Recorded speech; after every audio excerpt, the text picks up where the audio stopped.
एक रणजी के साधारण से मैच में 40 रन बनाकर खेल रहे खिलाड़ी को जब पता लगा कि उसके पिता का देहांत हो गया है, तो उस साधारण से खिलाड़ी के विराट खिलाड़ी बनने का सफर वहां से शुरू हो गया था, जब वो अगले दिन अपनी टीम के लिए मैदान पर उतरा और जरूरी रन बनाकर उसके बाद वो अपने पिता के फ्यूनरल पे गया। गाइस, परीक्षा सबकी होती है, लेकिन महान वही बनता है जो अपने पैशन के लिए कुछ भी कर गुजरने को तैयार है। उसी का नाम है विराट कोहली। 2004 के ओलंपिक में जब वो रेसिंग ट्रैक पे उतरा तो उसके देश को एक मेडल की उम्मीद कम से कम उससे जरूर थी, लेकिन जंक फूड ज्यादा खाने की वजह से और अपनी छोटी छोटी गलतियों की वजह से वो सेकंड लास्ट ही आ पाया। लेकिन उसने हार नहीं मानी, अपनी गलतियों पे काम किया और 2011 और 2015 के ओलंपिक्स में 8 गोल्ड मेडल जीत के सारी कसर निकाल दी। जी, मैं बात कर रहा हूँ उसैन बोल्ट की। एक इंटरेस्टिंग फैक्ट बताता हूँ, पिछले 3 ओलंपिक में उसैन बोल्ट सिर्फ 115 सेकंड ही भागे और 115 सेकंड के लिए उन्हें 119 मिलियन डॉलर्स मिले, यानी कि हर एक सेकंड के लिए अप्रोक्सीमेटली $1 मिलियन। वो कहते हैं ना गाइस, डू वर्क हार्ड, क्योंकि एक ना एक दिन ये हार्ड वर्क आपको जरूर पे करेगा। अपने स्ट्रगल के दिनों में वो पेन से अपने ही जूतों पर एडिडास लिखा करती थी।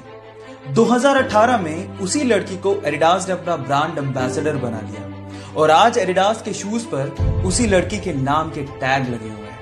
जी हाँ, मैं बात कर रहा हूं वंडर गर्ल हिमा दास की, जो जुलाई 2019 में अलग अलग यूरोपियन चैंपियनशिप में एक ही महीने में 5 गोल्ड मेडल जीतकर सुर्खियों में बनी हुई है। उसकी कामयाबी को देखकर मुझे कुछ लाइनें याद आ रही हैं। खोल दे पंख मेरे, अभी उड़ान बाकी है, जमीन नहीं है मंजिल मेरी, अभी पूरा आसमान बाकी है।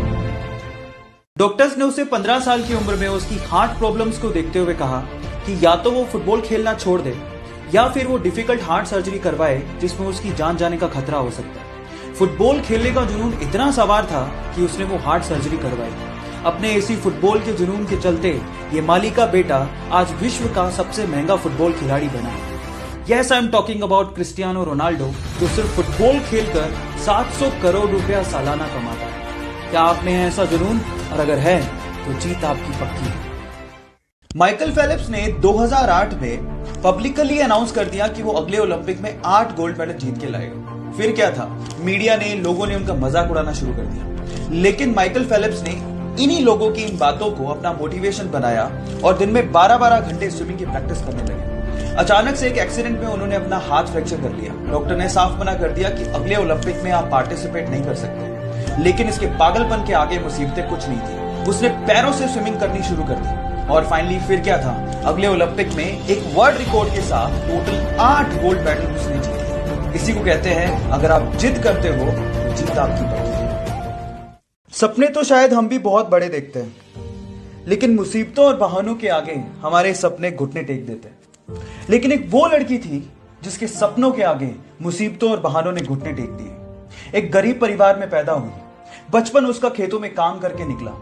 15 साल की उम्र में उसने सोचा कि वो बॉक्सिंग में अपना करियर बनाएगी। घर से कोई सपोर्ट नहीं था, ना ही ट्रेनिंग के लिए कोई सुविधाएं थी, लेकिन उसकी जिद के आगे सारी मुसीबतों ने घुटने टेक दिए। जी हाँ, मैं बात कर रहा हूं 6 times world amateur boxing champion, 5 times Asian women championship winner, Asian games 2014 gold medallist, Olympics 2012 bronze medallist, 2013 Padma Bhushan winner, 2003 Arjuna award winner and 2006 Padma Shri Mary Kom. So guys, believe in you, क्योंकि जिद है तो जीत पक्की।